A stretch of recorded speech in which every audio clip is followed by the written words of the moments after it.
अस्सलामुअलैकुम वरहमतुल्लाहि वबरकातुहू। दोस्तों, मैं शाद मोहम्मद आप सभी के खिदमत में हाजिर हूँ आलमी वर्ल्ड चैनल की जानिब से। मेरे प्यारे दोस्तों, आज मैं आप सभी के लिए माँ के हवाले से एक बड़ा ही इबरतनाक वाक़या लेकर आया हूँ। आज की वीडियो में आप सभी को पता चलेगा कि जब एक माँ अपने बेटे से नाराज़ होकर उसे बद्दुआ दे देती है तो फिर उस वक्त उस औलाद के ऊपर किस तरीके से अल्लाह का कहर नाजिल होता है। बेशक मेरे प्यारे दोस्तों, अल्लाह की बड़ी नेमतों में से माँ भी एक बड़ी नेमत है। अल्लाह का उन लोगों पर बहुत बड़ा एहसान है कि जिनकी माँ आज भी सलामत है। माँ की अहमियत उन लोगों से जाकर पूछिए कि जिनकी माँ ये दुनिया छोड़कर जा चुकी है या फिर जिनकी पैदाइश के वक्त उनकी माँ दुनिया छोड़कर चली गई। मेरे प्यारे दोस्तों, अल्लाह ने माँ का मकाम बड़ा ही आला रखा है, यानी माँ के कदमों के नीचे जन्नत को डाल दिया। इससे बढ़कर क्या हो सकता है। हम जन्नत को तलाश करने के लिए यहाँ से वहाँ भटकते रहते हैं, लेकिन अगर सच में हमने अपनी माँ की खिदमत कर ली तो यकीनन अल्लाह राज़ी हो जाता है, और अगर माँ नाराज़ हुई तो अल्लाह का रसूल भी नाराज़ हो जाता है और अल्लाह भी नाराज़ हो जाता है।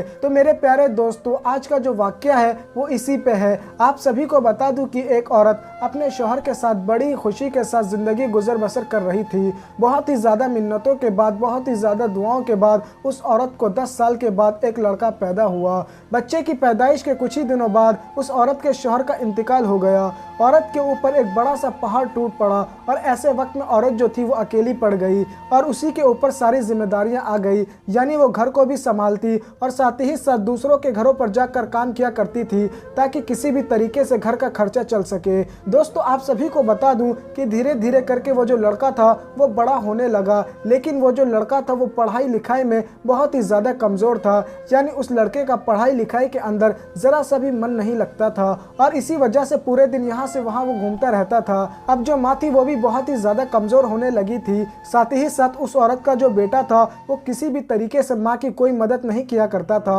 और फिर बहुत ही ज़्यादा कोशिशों के बाद वो जो लड़का था उसने 8वीं क्लास को पास कर लिया। दोस्तों, माँ के पास इतने ज़्यादा पैसे नहीं थे कि उस लड़के को और ज़्यादा पढ़ा सके, और साथ ही साथ उस लड़के का पढ़ाई लिखाई में भी मन नहीं लग रहा था। तो ऐसे वक्त में माँ ने ये सोचा कि मैं दिन ब दिन बहुत ही ज़्यादा कमज़ोर होती जा रही हूँ और मेरी जो उम्र है वो भी अब बहुत ज़्यादा हो चुकी है। ऐसे वक्त में मेरा जो बेटा है वो तो पढ़ना ही नहीं चाहता, उसका पढ़ाई लिखाई में ज़रा सा भी मन नहीं लगता, क्यों ना मैं उसे कहीं काम पर लगा दूं। और इसी चीज़ को सोचते हुए उसने अपने बेटे से यह बात कही कि बेटा, मेरी उम्र जो है वो बहुत ही ज़्यादा हो चुकी है और मैं अब दूसरों के घरों पे जाकर काम करने लायक नहीं हूँ, और साथ ही साथ तुम्हारा पढ़ाई लिखाई में भी मन नहीं लगता। इसीलिए ज़रूरी यह है कि तुम घर का खर्चा चलाओ, यानी तुम बाहर जाके काम करो, काम की तलाश करो, और जब काम मिल जाएगा तो घर के जो हालात वो पहले से कुछ बेहतर हो जाएंगे। तो मेरे प्यारे दोस्तों, उसके बाद वो जो लड़का था वो अपने घर से बाहर निकल गया, और घर से बाहर निकलने के बाद उसने कई जगह पर काम तलाश किया, लेकिन उसे कोई भी काम नहीं मिला। ऐसे वक्त में वो लड़का शाम के वक्त लौट कर आया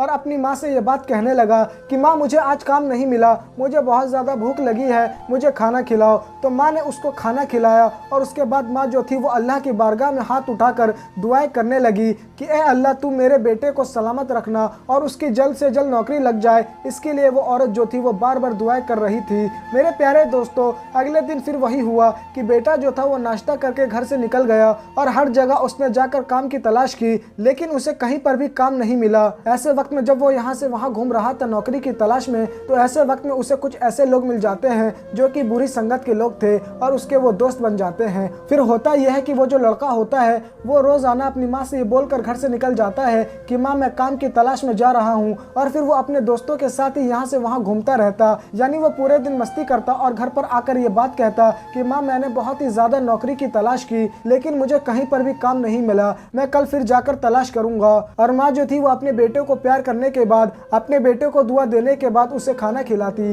और इसी तरीके से रोज़ाना का मामूल हो गया। यानी वो लड़का घर से बाहर निकलता अपनी माँ को ये बोलकर कि मैं काम तलाश करने के लिए जा रहा हूँ, लेकिन वो अपने दोस्तों के साथ पूरे दिन यहाँ से वहाँ फरार रहता। मेरे प्यारे दोस्तों, एक दिन की बात है कि बेटा जो था वो सुबह ही घर से निकल गया माँ को ये बोलकर कि मैं जाकर काम की तलाश करूंगा, लेकिन दोस्तों वो रोजाना शाम के वक्त घर को लौट आया करता था। लेकिन आज ये हुआ कि वो शाम के वक्त नहीं लौटा, यानी काफ़ी ज़्यादा रात हो चुकी थी। माँ जो थी वो बहुत ही ज़्यादा परेशान होने लगी और माँ के दिल में यह ख्याल आने लगा कि हो सकता है कि मेरे बेटे को कहीं पर काम मिल गया होगा, उसी काम को करने में थोड़ा उसे टाइम लग गया होगा। लेकिन दोस्तों, माँ तो माँ होती है और माँ के दिल के अंदर ये भी ख्याल पैदा होने लगा कि कहीं मेरा बेटा किसी परेशानी में तो नहीं है, और इसीलिए वो जानेमाज बिछाकर अल्लाह की बारगाह में दुआ करने लगी कि ए अल्लाह, तू मेरे बेटों को सलामत सलामत रखना और मेरा बेटा सही सलामत घर आ जाए, मैं इसके लिए दुआ करती हूँ। तो मेरे प्यारे दोस्तों, माँ जो थी वो मुसल्ला लेकर बैठी रही और फिर काफ़ी ज़्यादा रात होने के बाद लड़का जो था वो घर वापस आया। माँ ने जब अपने बेटे को देखा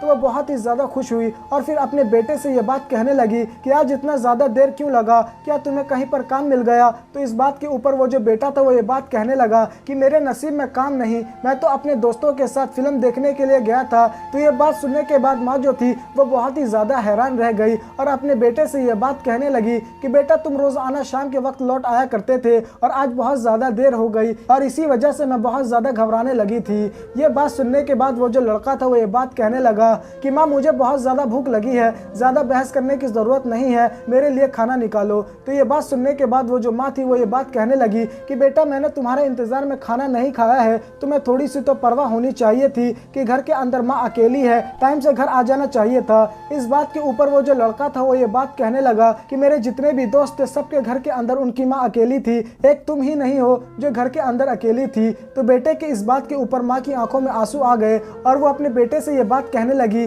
कि बेटा आज तक मैंने तुम्हारे बगैर खाना नहीं खाया है और आज भी इसी वजह से मैंने खाना नहीं खाया। तो इस बात के ऊपर वो जो बेटा था वो ये बात कहने लगा कि माँ मैंने तुम्हें मना तो नहीं किया था, तुम्हें तो खाना खा लेना चाहिए था और फिर अब मुझसे ज़्यादा बहस मत करो, खाना देना है तो दो वरना। जैसे ही उस बेटे ने ये बात बोली कि वरना, तो इस बात के ऊपर माँ जो थी वो ये बात कहने लगी कि बेटा क्या करोगे, आज रात मैं भी खाना नहीं खाऊंगी और ना ही तुम्हें खाने के लिए दूंगी, क्योंकि तुम गलत दोस्तों के संगत में पड़ चुके हो और उनकी ज़बान बोलने लगे हो। यानी तुम्हें इतनी भी तमीज़ नहीं कि अपनी माँ से किस तरीके से बात की जाती है, तुम अपनी माँ की ज़रा भी इज्जत नहीं कर रहे हो। तो इस बात के ऊपर वो जो लड़का था वो ये बात कहने लगा कि माँ तुम मुझे खाना नहीं देगी। तो इस बात के ऊपर माँ जो थी वो ये बात कहने लगी कि मैं तुझे खाना नहीं दूंगी, तब जाकर तेरी अकल ठिकाने आएगी कि माँ से किस तरीके से बात करनी चाहिए। दोस्तों जैसे ही उस लड़के ने ये बात सुनी, उसने एक जूता निकाला और अपनी माँ के ऊपर फेंक के मारा और फिर उसके बाद माँ के साथ ज्यादती करने लगा, उसके ऊपर तशद्दुद करने लगा और फिर उसने उठाकर जूता माँ के मुंह पर मारा। लेकिन जैसे ही उस लड़के ने माँ के मुंह पर जूता मारा, माँ की जबान से आह निकल गई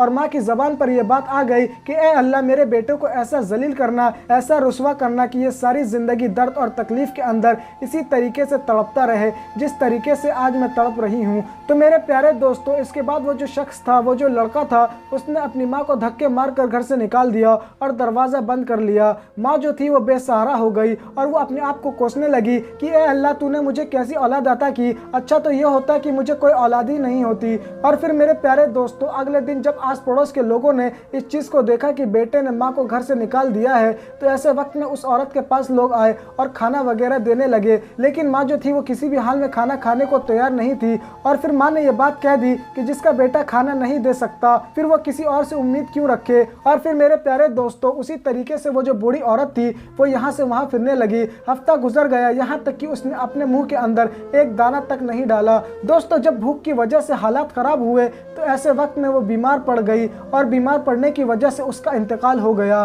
बेटे ने अपनी माँ के जनाजे की नमाज तक नहीं पढ़ाई। ऐसे वक्त में गाँव वालों ने मिलकर उसके जनाजे की नमाज को अदा की। मेरे प्यारे दोस्तों, आपको बता दूं वो जो लड़का था वो बड़ा ही निकम्मा था, यानी किसी भी हद तक काम करने को राजी नहीं था। लेकिन ऐसे वक्त में उसने एक लड़की से शादी कर ली और उसके साथ जिंदगी बसर करने लगा। लेकिन अभी शादी के चंद ही दिन हुए थे कि उस लड़के के पैर के अंदर तकलीफ पैदा हो गई और वो तकलीफ इस कदर थी कि जिसको लफ्जों में बयान नहीं किया जा सकता। वो जो लड़का था वो दर्द की वजह से मचलने लगा और ऐसे वक्त में लड़की के जो घर वाले थे वो उसे डॉक्टर के पास ले गए और डॉक्टर ने जब पैर को देखा तो डॉक्टर ने ये बात कही कि इसके पैर की उंगलियों को काटना पड़ेगा, क्योंकि इसके पैर की जो उंगलियां हैं वो सड़ने लगी हैं और अगर इस उंगलियों को नहीं काटा गया तो इसका असर पूरे शरीर के ऊपर देखने को मिलेगा। हार करके लड़के ने अपनी एक पैर की जो उंगलियां थी उनको कटवा दिया। लेकिन दोस्तों अभी फिर चंद दिनों के बाद पैर के अंदर और ज़्यादा तकलीफ होने लगी। उसका जो पैर था वो और ज़्यादा सूजने लगा और परेशानी जो थी वो और ऊपर की जानिब बढ़ती चली गई। इस चीज़ को लेकर फिर से वो डॉक्टर के पास गया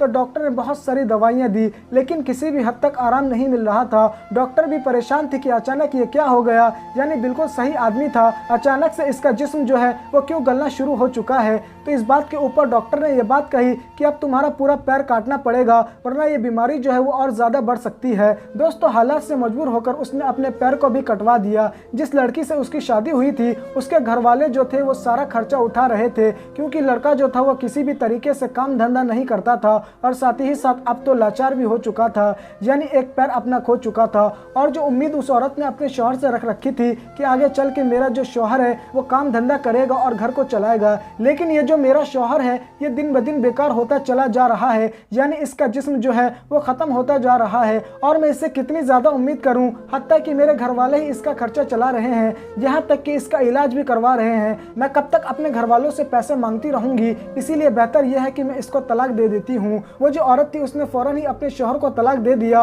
और वो उसे छोड़कर चली गई। दोस्तों वो जो लड़का था वो तो वैसे भी निकम्मा ही था, कोई भी काम धंधा नहीं किया करता था और बीवी के घर वालों की तरफ से ही कुछ पैसे आते थे जिससे घर का खर्चा चलता था और इसका इलाज चलता था। लेकिन अब तो इसको इसकी बीवी ने भी छोड़ दिया था, जिसकी वजह से हालात जो थे वो बहुत ज़्यादा ख़राब होने लगे और अब इसका इलाज करवाने के लिए कोई नहीं बचा था। अभी कुछ ही दिन गुजरे थे कि उसका दूसरा पैर जो था वो भी सूजने लगा और उसके अंदर भी दर्द और तकलीफ बढ़ने लगी। इस चीज़ को देखकर वो बहुत ज़्यादा परेशान हो गया और वो किसी भी तरीके से घर से बाहर निकला और घर से बाहर निकलने के बाद भीख मांगने लगा, क्योंकि वो काम धंधा तो करता नहीं था और इसीलिए उसने भीख मांगना शुरू कर दिया ताकि वो अपने पेट को पाल सके। और दिन भर में इतना ही हो पाता था कि जिसकी वजह से सिर्फ और सिर्फ उसका पेट पल पाता था, कोई इलाज करवाने के लिए पैसे नहीं बचे थे। धीरे धीरे करके वो और ज़्यादा लाचार हो गया, यानी पहले वो एक पैर पर चल पाता था लेकिन अब दूसरा पैर जो था वो भी ख़त्म हो चुका था। इसी वजह से वो घसीट घसीट कर यहाँ से वहाँ जाता था और किसी भी तरीके से भीख मांग कर अपना गुजर बसर कर रहा था। उसकी जो बीमारी थी वो और भी ज़्यादा बढ़ने लगी और इसी वजह से उसके जिस्म से बदबू आने लगी और लोग जो भीख दिया करते थे वो भी दूर से फेंक कर चले जाया करते थे। तो मेरे प्यारे दोस्तों, आप सभी को बता दूं कि एक दिन वो जो शख्स था वो भीख मांग रहा था, तभी वहाँ से एक अल्लाह वाले का गुजर हुआ और ये जो शख्स था उसने अल्लाह वाले से ये बात कही कि मेरे साथ बहुत ही ज़्यादा परेशानी का आलम है, यानी जो मेरी बीवी है उसने मुझे इस हालत में छोड़ दिया, मैं लाचार हो गया, मैं भीख मांगने पर मजबूर हो गया। अब तो लोग मेरे करीब भी आना पसंद नहीं करते क्योंकि मेरा जिस्म जो है वो गलने लगा है और मैं तकलीफ में बहुत ही ज़्यादा कोहरा रहा हूँ। तो ये बात सुनने के बाद वो जो अल्लाह वाले थे वो ये बात कहने लगे कि तुम्हारे साथ क्या वाक़या पेश आया, तुम सारी बात बताओ। तो वो जो लड़का था उसने सारी बात बताई कि मैंने इस तरीके से माँ की नाफरमानी की, माँ को घर से धक्के मार कर निकाल दिया, हत्ता कि एक वक्त का खाना भी मैंने माँ को नहीं दिया और उसके बाद जब मेरी माँ का इंतकाल हो गया तो मैं जनाजे में भी नहीं गया। मैं इतना ज़्यादा निकम्मा था कि मैं अपने घर के अंदर कोई भी काम धंधा नहीं किया करता था और जिसकी वजह से मेरी जो बीवी थी वो मुझे छोड़कर चली गई और फिर मैं अब मजबूर हूँ कि मैं भीख मांगूँ। तो ये बात सुनने के बाद वो जो अल्लाह वाले थे वो ये बात कहने लगे कि दरअसल तुम्हारी ये जो बीमारी आई है इसकी सिर्फ और सिर्फ एक ही वजह है, यानी तुमने अपनी माँ के ऊपर हाथ उठाया, उनके ऊपर तशद्दुद किया, उनको परेशान किया और जब उनकी ज़बान से बद्दुआ निकली तो अल्लाह ताला ने फ़ौरन कबूल कर ली और जब माँ बद्दुआ कर देती है तो यकीनन अल्लाह ताला उसको ज़रूर कबूल करता है और तुम्हारी सारी ज़िंदगी अब इसी तरीके से दर्द और तकलीफ़ में गुजरेगी, क्योंकि तुम्हारी माँ जो है वो ये बद्दुआ करके गई है कि तुम्हारी सारी ज़िंदगी इसी तरीके से दर्द और तकलीफ़ में रहे। दोस्तों ये बात सुनने के बाद वो जो शख्स था वो बहुत ही ज़्यादा रोया अपने करने के ऊपर और कुछ ही दिनों के बाद फिर उसका इंतकाल हो गया। गाँव वाले जितने भी लोग थे, आस पड़ोस के जितने भी लोग थे, वो सब के सब उसके करीब नहीं गए क्योंकि सब जानते थे कि यह माँ का नाफरमान बेटा है और इसने बहुत ही ज़्यादा माँ के ऊपर जुल्म किया है और साथ ही साथ इसका जिस्म जो है वो बहुत ही ज़्यादा बदबू कर रहा है। इसी वजह से किसी ने भी उसके जनाजे की नमाज को अदा नहीं किया और वो एक कोने में ऐसे ही पड़ा रहा कि जिसको आकर चील कौवे ने खाया। मेरे प्यारे दोस्तों, जो अपने माँ बाप की नाफरमानी करता है तो उसके साथ बहुत ही बुरे हालात होते हैं और जिसने भी अपनी माँ की बद्दुआ ले ली यकीनन उसने अपनी दुनिया भी ख़राब कर ली और साथ ही साथ अपनी आखिरत भी ख़राब कर ली। इसीलिए माँ बाप को राज़ी करो, इसी में भलाई है, क्योंकि जब माँ दुआ करती है तो यकीनन असर रखती है। आपके हक़ में कोई भी दुआ करे लेकिन हो सकता है कि एक बार को वो दुआ कबूल ना हो, लेकिन जब माँ अपनी औलाद के हक़ में दुआ करती है तो वो यकीनन फ़ौरन कबूल होती है। इसीलिए मेरे प्यारे दोस्तों, माँ बाप को राज़ी करो, उसी में हमारी भलाई है। तो मेरे प्यारे दोस्तों, मुझे उम्मीद है कि आपको मेरी बात समझ में आई होगी और अगर आपको ये वीडियो पसंद आई है तो इस वीडियो को लाइक करें और इस वीडियो को ज़्यादा से ज़्यादा शेयर करें और साथ ही साथ हमारी यूट्यूब चैनल को सब्सक्राइब करें। तो दोस्तों आज के लिए बस इतना ही। जब